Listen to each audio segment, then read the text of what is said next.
Top TV, truth of the people. Good morning, good afternoon, and good evening from wherever you're watching us from. This is Fact Check live on Top TV Kenya. Now listen, after doing the part one of Young and Ambition, that is all about the youth, due to public demand, we are doing the second part of it. So just sit back, relax, and listen to the great minds as they ooze wisdom live on Top TV Kenya. And just to introduce my panelist, on my right hand side is none other than a beautiful lady, Mariam Malika. How are you, Mariam? I'm fine. Have you been? I've been great. How have you been keeping in COVID? We're just trying. Great to see you. Of course, it's your first time on our TV show. Yeah. Karibu sana. Asante. And next to her is none other than Mr. Eleli Ayub, who is the CEO, Eleli Collection, and also a youth leader. Bwana Eleli, karibu sana. Thank you. Have you been? I've been great. Your first time in Top TV? Yeah, definitely. What do you make of our environment? It's great. It's good. I like the environment. Karibu sana. Thank you. And also you, dear viewer, you can engage us on our social media platforms at Top TV Kenya. You can as well tag me on Twitter at Abel Omasete. And as we usually do, I'll sample your feedback and comments as the show goes on. Now, to start us off, Bwana Eleli, from where you sit, what do you make of vijana wa saizi, the generation of saizi? What do you make of us? Okay, the youth of this generation, they are very ambitious, they are very creative, but the thing is we don't have the platform. As you can see right now, we have a studio here. Many people have YouTube channels, many people have ideas of things they can do, but we don't have the resources, we don't have the support. Do you think it's all about resources, or it's the youth on their end being lazy? You know, it's also that fact. Okay, there are people who are lazy, yeah, but those who are on the other side of that arm, of that stick, of that balance, they're not given the enough chance. Resources. The enough resources, the enough platform. Yeah, to do what they Go want after to do. their dreams, to go after what they want to do, and all that. Now, Mariam, coming on your end, what do you make of vijana wa saizi? Wanasema ngumi ni mbwegze. I don't know what it means, but ngumi ni mbwegze. What do you make of vijana wa saizi? Vijana saizi, I think we're trying. We're trying to keep up with everything, and social media is also helping the youth. So I think tuna keep up now what's going on. Yeah. So from where you sit, tunajaribu. Yeah. Hata kama kuna mashida. Hey, we're trying. Talking about mental issues, as in there's no money, there's no job. But of course, we'll also be delving deep into matters to do with mental health and also unemployment in our country. But not only in Kenya, but also in Africa and the rest of the world. Bwana Ayub, Yes. do you think we, the youth, sisi vijana, tunapigana na ile kitu tunaita peer pressure, in that you can go to your social media account, you take whatever celebrity you like, and you ask yourself, what are you doing with your life? I mean, they're living in good houses, driving good cars, they have big families, living a large life, and you on your end uko pale Rongai bedsita yako, as in maneno inaenda mrama. What do you make of that? Okay, recently I saw a post that said, we are living in a sad country with good pictures. So if you go to social media, definitely utaona watu piga picha fiti, uko na magari, wako kwa hoteli. But that's not the real thing. That's not sio kitu inahappen kwa ground. Nitapiga picha kali hapa, but nitarudi kwa hao, nitastruggle tu kama watu wengine. So hiyo inatu affect sisi vijana as in ina affect vijana. Nikienda pale net, nicheki mse ako kwa gari, nicheki mse anafanya hivi. So nikirudi kwa hao nitajipush, by then nitasema si ni age yangu amefanya hizi zote. Nitakuwa na hiyo pressure. That's why most people hadi ndo wanaingia kwa busy wash. Maboy wanaingia kwa hizi busy yenye si legit. Juu ya hiyo peer pressure. Just to make money haraka kwa ile ndai, kwa ile Mercedes and flossing inside it. Wapie kama watu wengine. Wakwe kama wengine. Hiyo ni peer pressure. Ina affect vibaya sana by the Malika, from your point, I know you're a very huge fan of social media, especially Instagram. Mbona ushinda social media sana? Social media is kind of entertaining and informative. Yeah. Ukiwa social media utakuwa updated with normal things that are happening around you. Yeah. So, but besides information, there is the other side of it. Yeah. You want to keep up to tabs. Keep up with trends and everything. But kuna ile kitu tunaita fear of missing out, FOMO, in that wewe utaona mimi rafiki yako maybe niko Mombasa ina beach na jinais, alafu ujiulize mbona mimi siko Diani, mbona mimi niko Rongai, as in how you affect visit your social media handles? Me personally I think mimi niko tu sawa kwenye niko. I don't do the most kufikia watu wenye I look on their social media platforms because I believe kila mtu na time yake. Yeah, so time yangu ikifika pia mimi nitaenda hiyo Mombasa. Mr. Ayub, ukiangalia gava yetu wanachukua loans mingi kutoka let's say International Monetary Fund. So for instance, when you go through our social media handles ya vijana, utapata wamepost picha nzuri until somebody can ask himself, watu wako na shida ya pesa kweli, as in kuna ile picha inachora ile inapatia mtu ile taswira kwamba watu wanaishi maisha nzuri, hawahitaji ile pesa vizuri. Do you think hiyo inatumiza sisi vijana, sababu labda gava itaona watu wako sawa, hawahitaji, sababu ukiingia Instagram ama Facebook nobody is posting that is undergoing through some challenges etc kitu kama hiyo.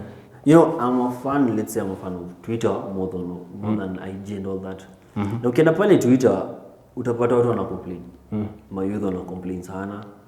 Pale Twitter huwezi kupata watu mapicha sana. Utapata mayouth wanasema ni aje, kuna hii barabara mmetujengea hapo but mazee imeleta shida sana.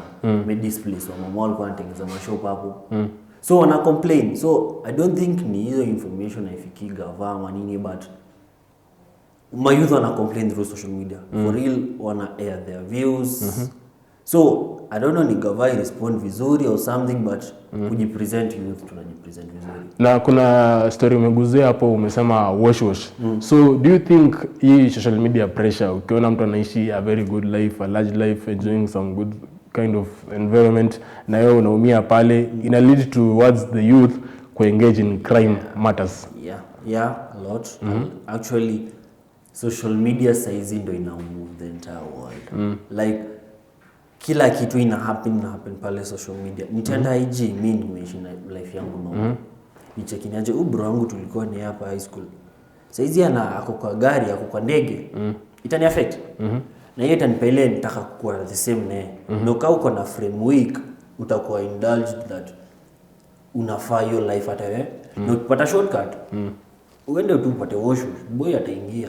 Wameikia to the same. So in short, kuna wengine wametoa ile msemo ati is either you are rich or die trying get to become rich. That you get rich or die trying. Mariam, we have friends wenye wana suffer ile pressure social media.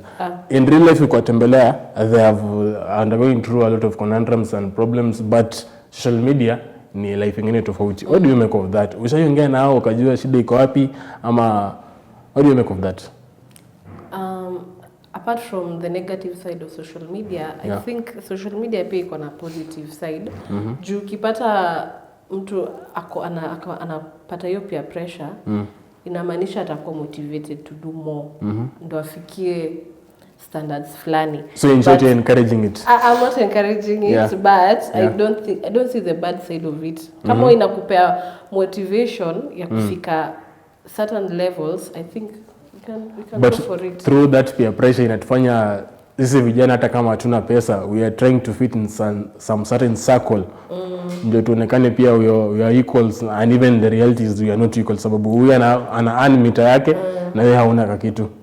Sasa mimi naona tu initwaje ukitaka kufika hapo juu, obviously watu wenye wako social media wamefika juu, they started from somewhere.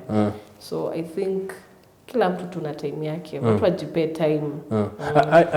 You are a student, or maybe I don't know if you have finished school or you're still in school. From where you sit, do you think the youth have that motivation to continue studying? As in, you study for 37 years, you finish and there's no job. As in, what is the motivation of going to school? Well, during the COVID, a lot of things have changed. Ili change dynamics ya vitu vingi. You see, people were away for almost a year. So during that time, watu walipata hustles. Na mostly zilikuwa zinaenda online. So watu walifanya majob mingi online, meetings, kulearn all those. So youth walipata hii perception that hadi unaweza earn before uanze shule. So kuna tu motivation yenye like wanaona kuna alternative much easier. Siwezi kaa shule miaka 4 degree nikuje nitaoka. Okay, for me personally, I'm a programmer. personally I program, I make websites, I make softwares. And as of now, I've got some gigs. But sijamaliza shule bado. So kuna alternatives na youth wameanza kulearn kuna alternatives. It pays to have certain skills. Yeah, and we'll talk more about that, about self-employment. Mariam, on your end, do you still believe in this notion that soma kwa bidii uko mbele uta succeed, as in work hard uko mbele utakuwa, as in kitambo tulikuwa wadogo tulikuwa tunaambiwa education is key. Do you think that is still constant in this current era? I don't think so. As of now, in this country of ours, if you have connection, you'll get where you want. So it's Me, I think networking is everything. inapiga education vibaya sana. Ukiwa uko na connections na different people, you will get yourself kwenye unataka. But at the same time, those connections, mtu anaweza kuwa just specialized kwa hiyo industry but amepata hiyo kazi and he ends up messing up, alafu the company will blame si yeye, what generally waseme the youth hawafanyi kazi nzuri. What do you make of that? Sababu atapatiwa kazi yet is not an expert in that field. Me, I think watu wenye najua wamepewa kazi na hawana skills wanakuwa trained first. Wanakuwa wanapata training. That is kama uko na hiyo connection poa, like when you deep state hapo. It's the new time in town. Hapo ndo utapatiwa training, lakini hawa wakubahatisha I think wana mess up. Mr. Ibo, wazazi wetu, our parents, they are not of the same mind of ours, so that saizi without connection, I mean, it's very hard to get a job. Like kitambo alikuwa anasema you go to school, just go to school. Yeah. You'll get some job, then you'll help yourself and your parents in the coming future. Yeah. As in, what do you make of the parents' role? They are investing hundreds of thousands, if not millions, kwa masomo, but then product hauna kazi. So I mean, mzazi anajiuliza, sasa hiyo pesa niliweka hapo, mbona singeweka kwa biashara? Kijana wangu afanye biashara, aanze apate pesa, then he can go back to school later, sababu education has no end. But okay, coming to back to basics, education in a matter, because if you see, okay, let me use for example industry entertainment. Yeah. As you can see in the last, let's say 5 to 10 years, okay, not 10, let's say 5. Yeah. Most people when you are hired kwa media, wakonga wamesomea journalism. They are entertainers, they just get hired, then wanasoma wakiwa huko. And you can see kumekuwa a lot of drama. So I'm not saying education is like the main thing, but it matters to have that skill. Because umeona kwa media, these journalists, reporters, news anchors na hosts, wamekuwa na drama of late because hawakupata zile foundation. Ile foundation ya media. So ethics. Yeah, ethics. So but at the base lazima tu uko na hizo knowledge. Yeah, but the education vile parents wanasema it's good. It's good. But usiweke kwa backbone yako. Yeah. Mariam, you are a student, and just to mention you are a media personality. Yeah. What do you make of some lady or gent in those media companies? They are not experts in media. They don't know more about the ethics in the conduct when it comes to matters to do with media, but they are in those jobs. And you are finishing school, yet how do you tend up? What next? So what do you make of all that? By the way, that was a trend some time back when comedians used to get hired. They get our jobs. Unapata comedian amekwa kwa radio ama amekwa kwa TV and they don't have the skills. It's discouraging to us due to ile design. Why are we studying then? Kama our jobs are being given to comedians by somebody else. Yeah. And you can also talk to us at Top TV Kenya at Abelo Maseti. Send in your views. What do you think?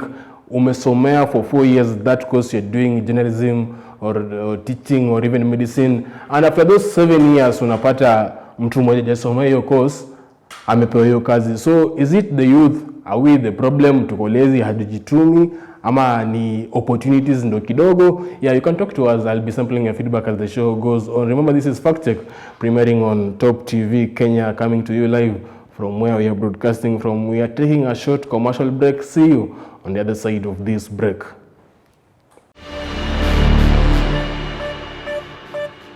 Top TV, truth of the people. All right, welcome back to Fact Check live on Top TV Kenya. We are discussing matters to do with the youth. Mbona vijana hatuna kazi? Our grievances being addressed as it's supposed to be addressed. I mean, conveniently in that we are seeing this progress in this country we are living in called Kenya. So you can still engage us on our social media platforms at Top TV Kenya, at Abelo Masete, and of course keep sending your feedback, and we'll be doing what we usually do, sample them. And Mr. Ayub, let me come to you. Do you think our education system is to be blamed, as in, I'm not talking about CBC, but unajua sisi tunamalizia ile 844. Do you think shida ni education system ama there are no opportunities in Kenya? Sababu huko nje there are a lot of opportunities. What do you make of that? I'll say I'll blame both. I'll say I'll blame both because in the market industry, even when you go to an interview, they don't test like Ulienda Shule, they test the skills. Yeah, they don't want to know you have 5 degrees. That's not the problem. Can you do this and this? So we are not given the enough skills that we need in these jobs. At the same time, job opportunities Kenya, they are not that wide as Village. Yeah. Now, Mariam, coming to you, kitambo tulikuwa tunaambiwa, as in, okay, not kuambiwa, but let's say you've done an examination and maybe your child or you yourself, you are number last in that particular examination, or you've scored a D or a E. As in, you're being criticized, unaambiwa wewe anyway ni danda, as in, inakutoa ile motisha ya kusoma kwa bidii. Do you think hiyo ndio inatu affect saizi ama how do you make of it? Sababu wengine wanasema labda ni system yetu ya education ndio iko na shida, na that's why I provide enough opportunities for us. I don't think hiyo ndio inatu affect because we have seen a lot of people who have made it in life. Na they will tell you their stories. They were not good in classwork. I think ni skills tu.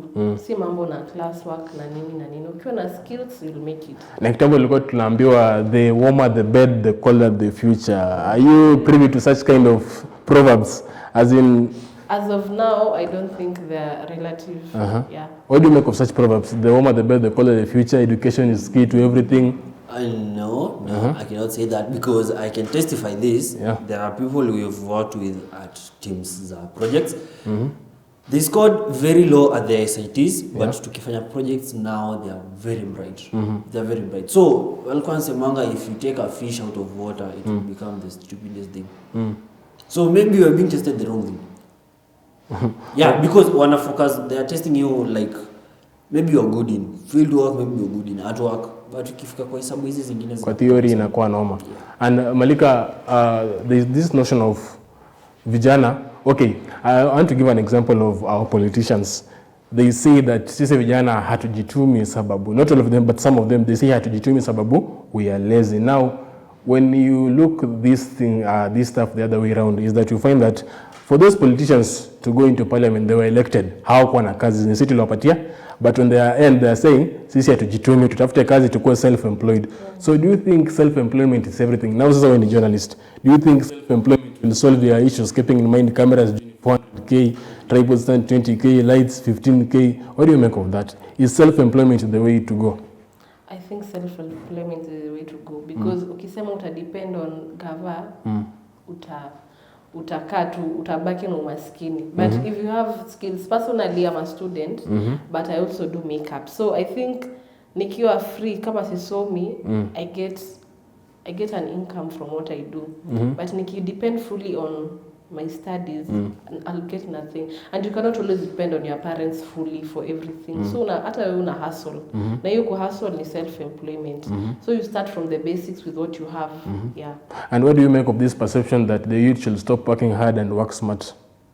Yeah, we should work smart. Work smart. Yeah. So even you, like you're a media personality, you should work smart. Yeah. Not hard. Not hard. I mean, where do we draw the line between working hard and working smart? I don't know. The line is very thin. You cannot work smart if you didn't work hard in the first place. So you have to balance. You have to balance. There are some situations that you need effort. There are some situations that you need brains. It's a balance of the two. Yeah. Now, what do you make of our parliament? There are a number of young parliamentarians, the likes of Babu Owino, Jaguar, member of parliament for Igembe South, I think, John Paul Murigi. I mean, do you think the youth should be given more leadership positions in government so that at least they can encourage the other guys or they can take care of the grievances of their fellow young boys and girls?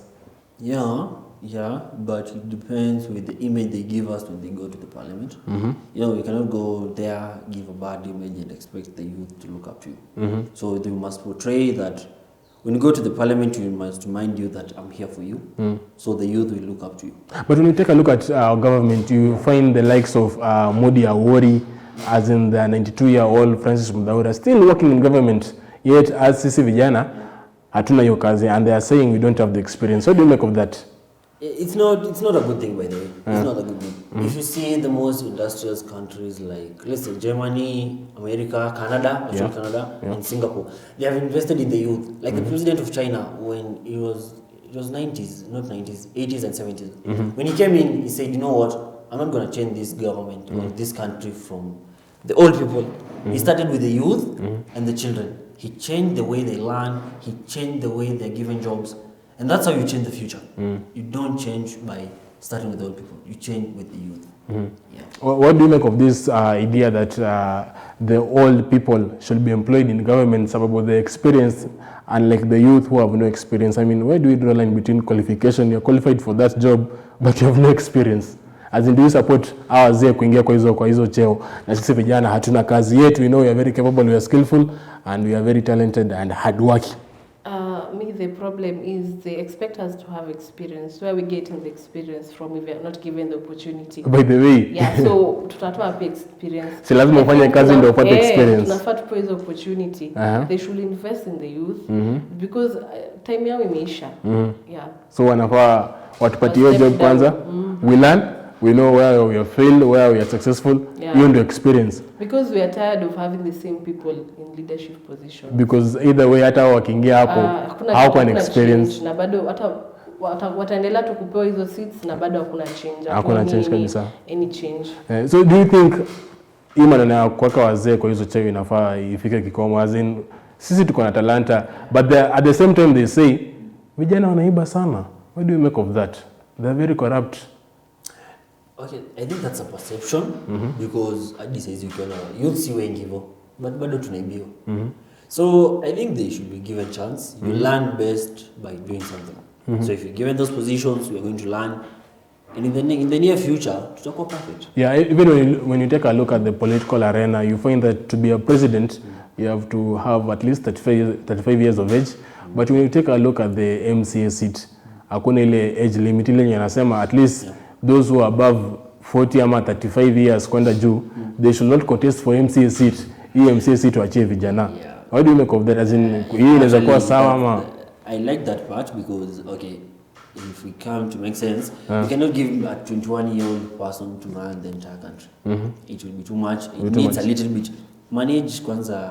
Hizi ndogo kigrow pole pole. It's a good thing.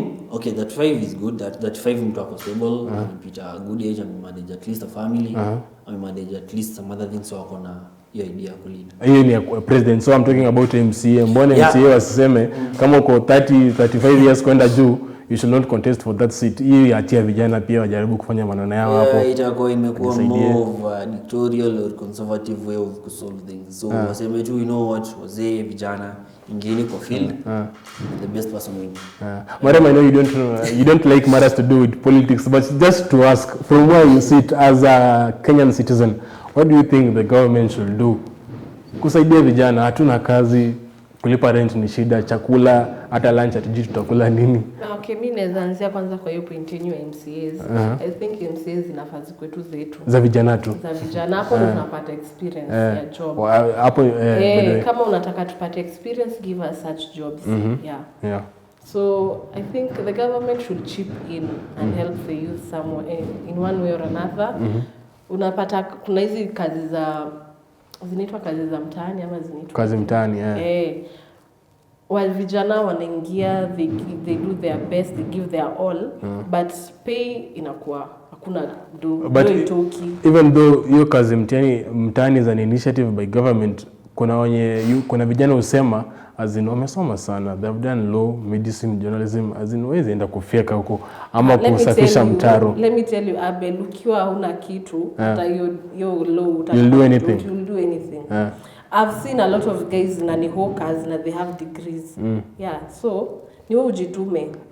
When you take a look at our youth, they are very skillful, and that skills the government is not using it well enough, in that hizo skills zinakuwa exported to other countries. You talk of Saudi Arabia, you talk of USA. I mean, what do you make of that? As in, we're skillful, but there is no market, there is no job market, but in other countries there is that opportunity. I think the government should diversify the limits that job vacancies zenye ziko Kenya. Like, you know, like most of the things are being outsourced. Let's say constructions. We can say, yeah, we can give the contractor to be an Asian guy, or okay, nimeona contracts nyingi zimeenda China. But if we take, for example, let's say, yeah, the head contractor is going to come from China, but the others and contractors give Kenyan guys.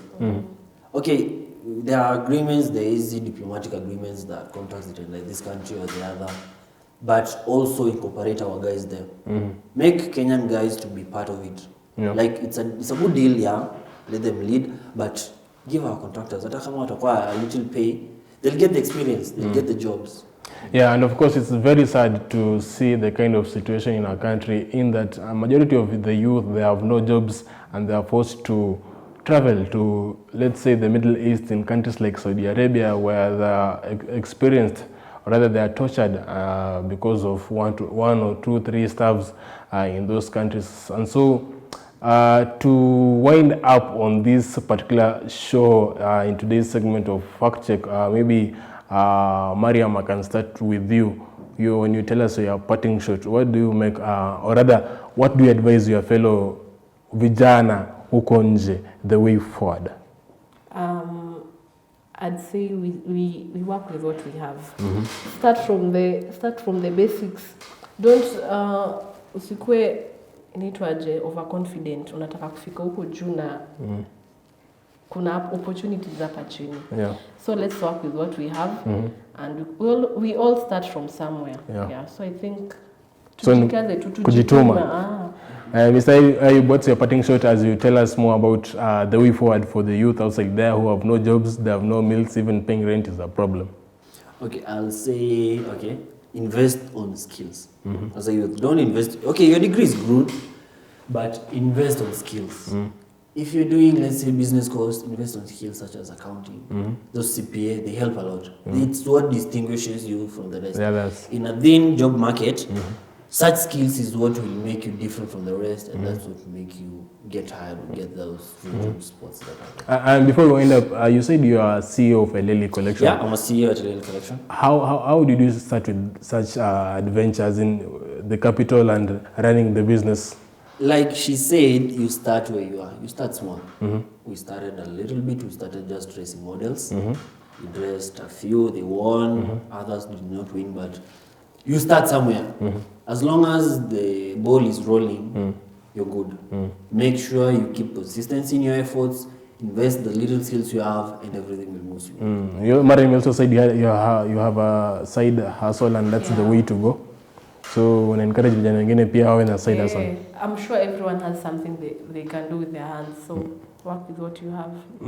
Okay, I've been speaking to Mariam Malika, student in Multimedia University of Kenya, and of course, Eleli CEO Bwana Ayub Eleli, live on Fact Check. Due to time constraint, that is why I will be calling it the end. But remember, we do this every week on Wednesday, live on Top TV. Of course, your tweets and feedbacks are coming in very thick and fast, and I'll be doing the honor of sampling them. But because of time constraints, I won't for today. But thank you very much for keeping us company. Of course, the conversation goes online at Top TV Kenya at Abel Masete. And I want to say thank you to the team that made this production possible, as well as you, dear viewer, for keeping us company. My name is Abel Nicanor Omasete. See you soon.